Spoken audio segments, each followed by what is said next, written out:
तर सायंकाळच्या वेळी आम्ही असे दाणे टाकले होते तांदळाचे आणि इथे पहा ते दाणे असे ती चिमणी एक कशी टिपत आहेत.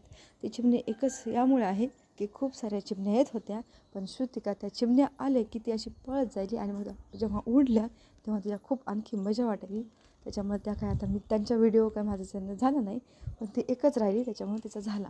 तिला म्हणजे चिमण्या आलं आणि ती पळून उडायल्यात ना, तर तिला एवढा आनंद व्हायला आहे. आणि आहेत इथं भरपूर प्रमाणात चिमण्या आहेत आणि खूप पक्षी पण आहेत.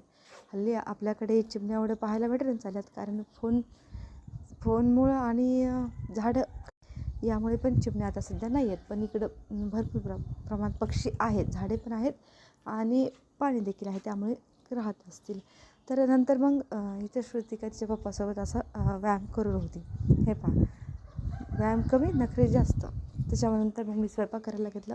इथं हे पहा, एकच वांगं आहे एवढं मोठं. इथं मोठे मोठेच वांगे आहेत आणि ते पाव किलोमध्ये एकच वांगं आलं. त्याचं काय करा म्हणून मग मी इथं असं भरीत बनवलं. मी यांना पण विचारलं की इकडं म्हणजे भरताला काय म्हणतात, तर यांच्या इकडं पण वांग्याच्या भरताला भरीतच म्हणतात. तर असं भरीत आणि भाकरी मी अशी बनवली होती. त्याच्यानंतर झालं असं की श्रुतिका रुसली. का रुसली? कारण तिला तिच्या पप्पासोबत बाहेर जायचं होतं आणि तिचे पप्पा काय ऑफिसला गेल्यानंतर आलेच नाही. मग रुसायचं, पण ते पण कसं एकदम स्टाईलमध्ये रुसायचं. मेकअप वगैरे करून लिपस्टिक वगैरे लावून बाहेर रुसली. पहा, लिपस्टिक लावली आणि दिली ठेवून.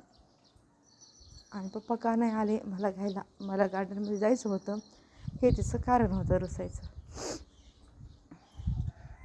तर तिला म्हटलं चल बाई रुसू नको, आपण खाली जाऊयात आणि छानपैकी फोटो तुझी काढूयात. मग कुठं ती ऐकली आणि माझ्यासोबत नंतर तिला म्हटलं की चल खाली जाऊत आणि फोटो काढत. नंतर ती माझं ऐकली आणि खाली आली. मस्तपैकी तिचे फोटोशूट केले. पहा, पोज तर तिच्या एवढ्या भारी असतात. फोटो म्हटलं की तिला काढायला खूप आवडतं. आणि खाली मस्त बंगई आहे, मस्त ती झुल्यामध्ये झुलली आणि थोडासा मूड तिचा पण फ्रेश झाला. असेच तुम्हाला गडचिरोलीचे नवीन नवीन व्हिडिओ पाहायचे असेल तर व्हिडिओला लाईक करा, शेअर करा, चॅनलला सबस्क्राईब करा. बाय.